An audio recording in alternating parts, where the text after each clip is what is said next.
Hello friends, multi level marketing, digital marketing చేయొచ్చా?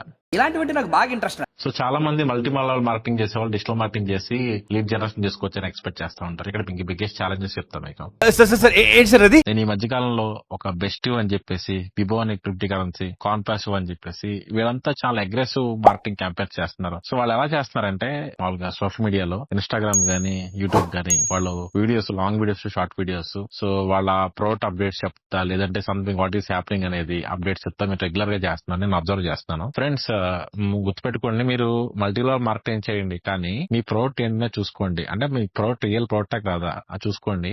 మీరు ఏదైనా ప్రోడక్ట్ మార్కెటింగ్ చేస్తే, సో ఆ ప్రోడక్ట్ ఏమైనా ఇల్లీగల్ అవుతే కనుక డెఫినెట్ గా దానికి బాధ్యత మీదే అవుతుంది. సో అండ్ ఇంకొకటి, ఈ రోజున టెక్నాలజీ ప్రకారం సో మెటాక్ గానీ, గూగుల్ కానీ లెటర్స్ రాస్తే, పోలీస్ డిపార్ట్మెంట్ రాస్తే వాళ్ళు కంప్లీట్ డీటెయిల్స్ ఇచ్చేస్తారు, మీ details. So friends, be careful. So multi level marketing చేసినప్పుడు మీరు చూసుకోండి ప్రోడక్ట్స్ రైటా కాదా అనేది. ఫ్రెండ్స్, కానీ నేను చూసే చాలా మంది సక్సెస్ అయ్యారు. సో మల్టీ లెవెల్ మార్కెటింగ్ చేస్తా, Instagram, especially YouTube. Basic strategy లేకపోయినా సరే they are talking about money కాబట్టి కంటిన్యూస్ గా మాట్లాడుతున్నారు, కాబట్టి రీచ్ అనేది చాలా బాగుంది.